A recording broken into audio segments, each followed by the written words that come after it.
News நேயர்களுக்கு வணக்கம். அகிலம் நியூஸின் இன்றைய நாளுக்கான மதிய நேர பிரதான செய்திகள். முதலில் தலைப்புச் செய்திகள். இன்றைய நாடாளுமன்ற அமர்வு ஆரம்பம்.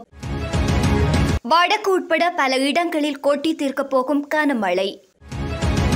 கொழும்பு காவல் நிலையத்தில் உயிரிழந்த தமிழ் பெண் கொலை என சபையில் கொந்தளித்த ஸ்ரீதரன்.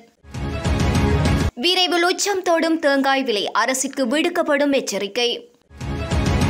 கிளிநொச்சியில் முன்னெடுக்கப்பட்ட போராட்டத்தில் குழப்ப நிலை. புலமை பரிசில் பரீட்சை பெறுபவர்கள் பிரதமர் வெளியிட்ட அறிவிப்பு. முன்னாள் அமைச்சரும் அவருடைய மனைவியும் கைது. தாஜியுடன் லசந்த கொலைகள் குறித்த விசாரணைகளில் சிக்கல், ஜனாதிபதி அறிவிப்பு. எரிபொருள் மையமாக மாறவுள்ள இலங்கை, அமைச்சர் வெளியிட்ட அறிவிப்பு. சவுதியிடமிருந்து இலங்கைக்கு கிடைத்துள்ள நன்கொடை தொடர்வென விரிவான செய்திகள். இன்றைய நாளுக்கான நாடாளுமன்ற அமர்வுகள் சற்று முன்னர் ஆரம்பமாகியுள்ளன. இன்று காலை 9:30 மணிக்கு ஆரம்பமாகியுள்ள அமர்வு மாலை 5:30 மணி வரை நடைபெறவுள்ளது. பல்வேறு விடயங்களும் விவாதிக்கப்பட உள்ளன. அதன்படி காலை 9:30 முதல் 10 வரை நாடாளுமன்ற நிலையற் கட்டளை 22 கீழ் 1 முதல் 6 வரையின் பிரகாரம் நாடாளுமன்ற அலுவல்களுக்கு நேரம் ஒதுக்கப்பட உள்ளது. காலை 10 முதல் 11 வரையில் வாய்மூல விடைகளுக்கான வினாக்களுக்கு நேரம் ஒதுக்கப்பட்டுள்ளதுடன் காலை 11 முதல் 11:30 வரை நாடாளுமன்ற நிலையற் கட்டளையின் கீழ் வினாக்களுக்கு நேரம் ஒதுக்கப்பட்டுள்ளது. அத்துடன் காலை 11:30 முதல் மாலை 3:30 வரையில் இறக்குமதி மற்றும் ஏற்றுமதி சட்டத்தின் கீழ் ஒழுங்கு விதிகள், செயல் நுணுக்க அபிவிருத்தி கருத்திட்டங்கள் சட்டத்தின் கீழ் அறிவித்தல், இறக்குமதி மற்றும் ஏற்றுமதி சட்டத்தின் கீழ் ஒழுங்கு விதிகள், துறைமுகங்கள் மற்றும் விமான நிலையங்கள் அபிவிருத்தி, அறவீட்டு சட்டத்தின் கட்டளை ஆகியன தொடர்பில் விவாதிக்கப்பட்டுள்ளது. மேலும் மாலை 3:30 முதல் 5:30 வரையில் எதிர்க்கட்சியினால் பிரேரிக்கப்பட உள்ள ஒத்திவைப்பு விவாதம் இடம்பெறவுள்ளமை குறிப்பிடத்தக்கது. வடக்கு மற்றும் வடமத்திய மாகாணங்களிலும் திருகோணமலை மாவட்டத்திலும் பல இடங்களில் மழை பெய்யக்கூடும் என தெரிவிக்கப்பட்டுள்ளது. குறித்த விடயத்தை வளிமண்டலவியல் திணைக்களம் இன்று வெளியிட்டுள்ள அறிக்கையில் குறிப்பிட்டுள்ளது. இதன் அடிப்படையில் தெற்கு மற்றும் சப்ரகமுவ மாகாணங்களில் சில இடங்களில் 50 மில்லிமீட்டர் வரை ஓரளவு பலத்த மழை பெய்யக்கூடும் என்று தெரிவிக்கப்பட்டுள்ளது.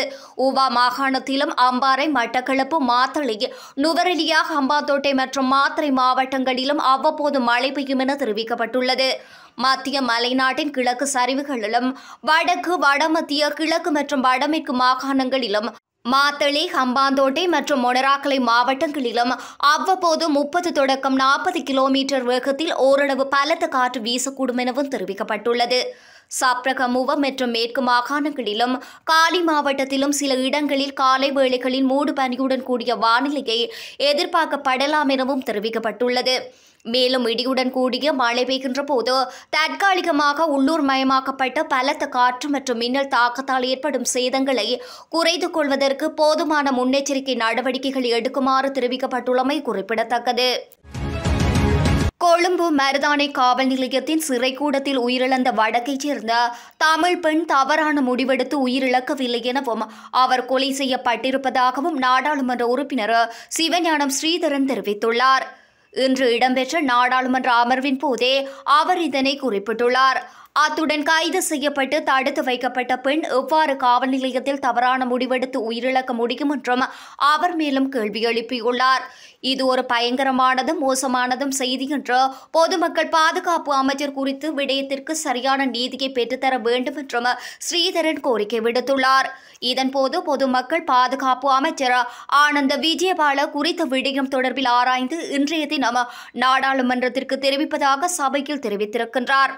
கடந்த 21/1/2025 கிளிநொச்சியைச் சேர்ந்த 32 வயதுடைய பெண்ணொருவர் மருதானர் காவல்துறையினரால் கைது செய்யப்பட்டார். இவ்வாறு கைது செய்யப்பட்ட பெண் நேற்றைய தினம் அதிகாலை காவல்துறை சிறைக்கூடத்தில் வைத்து தவறான முடிவெடுத்து உயிரிழந்துள்ளதாக காவல்துறையினர் தெரிவித்துள்ளனர். இந்த நிலையிலேயே பாராளுமன்ற உறுப்பினர் ஸ்ரீதரன் குறித்த பெண் தவறான முடிவெடுத்து உயிரிழந்திருக்கவில்லை எனவும் அவர் கொலை செய்யப்பட்டிருப்பதாகவும் குறிப்பிட்டார். மேலும் இது தொடர்பில் தெளிவுபடுத்தல்களை பொதுமக்கள் பாதுகாப்பு அமைச்சர் வழங்க வேண்டும் என்று தெரிவித்துள்ளமை குறிப்பிடத்தக்கது.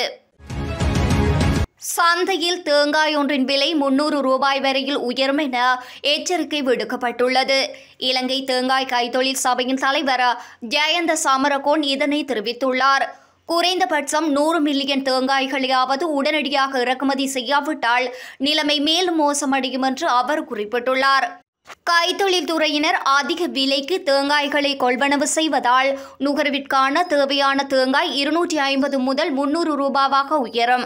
இதனால் கைத்தொழில் துறைக்காக 100 மில்லியன் தேங்காய்பால் உறைந்த தேங்காய் துருவல் அல்லது துருவிய காய்ந்த தேங்காய்களை உடனடியாக இறக்குமதி செய்யுமாறு அரசாங்கத்திற்கு அறிவிக்கப்பட்டுள்ளதாகவும் இதற்கு அரசாங்கத்திடம் சாதகமான பதில் கிடைத்துள்ளதாகவும் அவர் தெரிவித்துள்ளார்.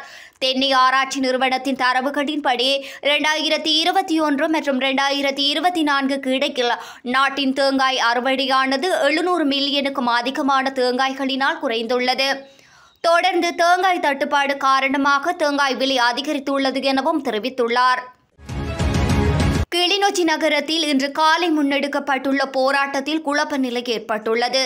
இதில் செய்தி சேகரிக்க சென்ற ஊடகவியலாளர்களுக்கு தடை ஏற்படுத்தப்பட்டுள்ளது. வீதியோரத்தில் மேற்கொள்ளப்படும் நடைபாதை வியாபாரிகளுடன் வியாபார நடவடிக்கைகளை தடை செய்ய கோரி கிளிநொச்சி வர்த்தக சங்கத்தின் ஏற்பாட்டில் கதவடைப்பும் கவனஈர்ப்பு போராட்டமும் முன்னெடுக்கப்பட்டது. குறித்த போராட்டமானது கிளிநொச்சி டிப்போ சந்தியில் இருந்த மாவட்ட செயலகம் வரை சென்று மாவட்ட செயலகத்தில் மனு ஒன்றும் கையளிக்கப்பட இருந்தது. இந்நிலையில் வர்த்தகர்கள் முன்னெடுத்த போராட்டத்தில் செய்தி சேகரிக்க சென்ற ஊடகவியலாளருக்கு போலீசார் தடை விதித்துள்ளனர். கிளிநொச்சி போலீஸ் நிலையத்தின் சிறு குற்றப்பிரிவு போலீஸ் நிலைய பொறுப்பதிகாரியால் குறித்த தடை விதிக்கப்பட்டு இடையூறு ஏற்படுத்தப்பட்டமையும் குறிப்பிடத்தக்கது. 2024ஆம் ஆண்டுக்கான புலமை பரிசில் பரீட்சை பெறுபவர்கள் விரைவில் வெளியாகும் என எதிர்பார்க்கப்படுவதாக பிரதமர் ஹரணி அமரசூரிய தெரிவித்துள்ளார்.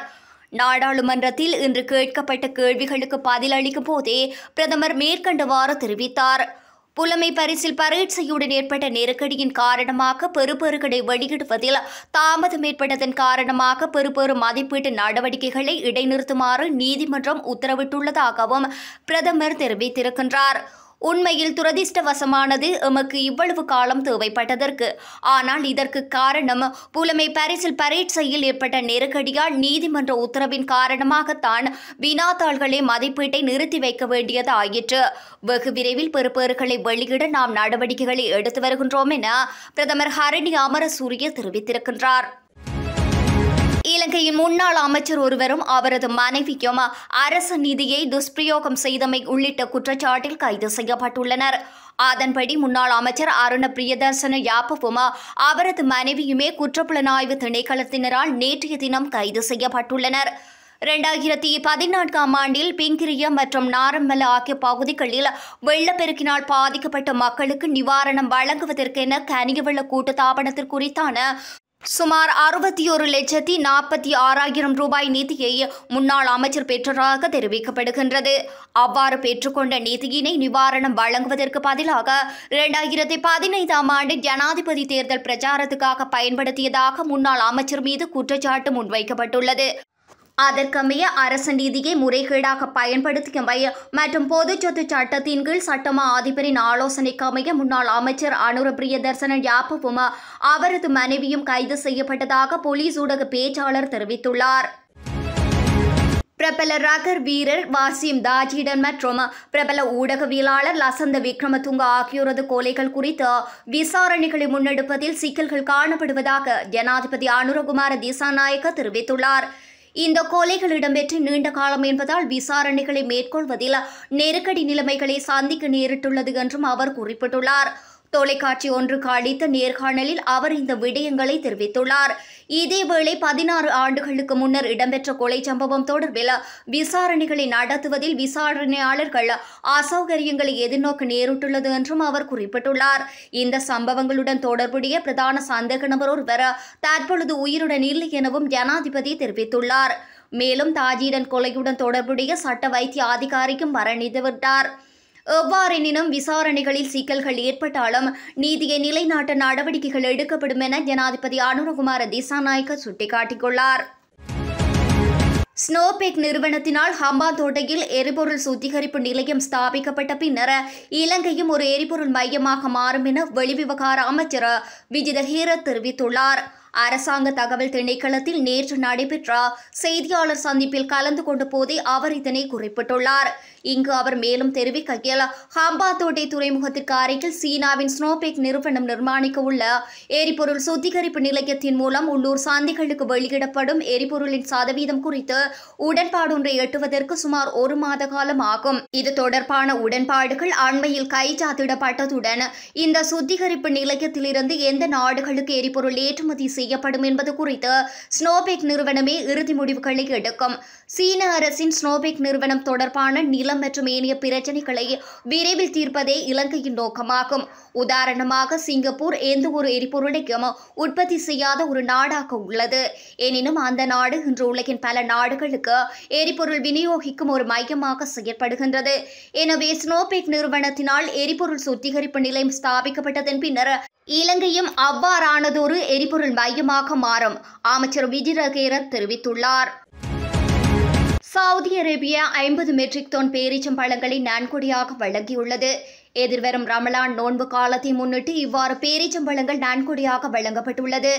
இந்நிலையில் பேரீச்சம்பழங்கள் நாட்டுக்கு கிடைத்துள்ளதாகவும் அவற்றை பள்ளிவாசல்களுக்கு விநியோகிக்க தேவையான நடவடிக்கைகள் எடுக்கப்படும் எனவும் தேசிய ஒருமைப்பாட்டின் பிரதி அமைச்சர் முனீர் முலஃபர் கூறியுள்ளார். ரமலான் மாதம் இஸ்லாமிய நாட்காட்டியில் புனித மாதங்களில் ஒன்றாக கருதப்படுகின்றது. இந்த மாதம் முகமது நபிக்கு குர்ஆன் வெளிப்படுத்தப்பட்டதை குறிப்பிட்டதுடன் தமது பாவங்களிலிருந்து காக்கப்படுவார்கள் என்ற நம்பிக்கையுடன் முஸ்லிம் மக்கள் இந்த நோன்பை கடைபிடிக்கின்றனர். ரமலான் நோன்பு கடைபிடிப்பவர்களில் அதிகாலை முதல் மாலை வரையில் உண்ணாமல் நீர் அருந்தாமல் நோன்பு பிடிப்பார்கள். இவ்வாறான நோன்பு காலங்களில் பேரீச்சம்பழங்கள் முக்கியமான ஒரு உணவுப் பொருளாக கருதப்படுகின்றமை குறிப்பிடத்தக்க ஒரு விடயமாகும். இத்துடன் அகிலம் நியூஸின் இன்றைய நாளுக்கான மதிய நேர பிரதான செய்திகள் நிறைவடைகின்றன. தொடர்ந்து உடனுக்குடன் செய்திகளை பெற்றுக்கொள்ள அகிலம் நியூஸுடன் இணைந்திருங்கள். நன்றி, வணக்கம்.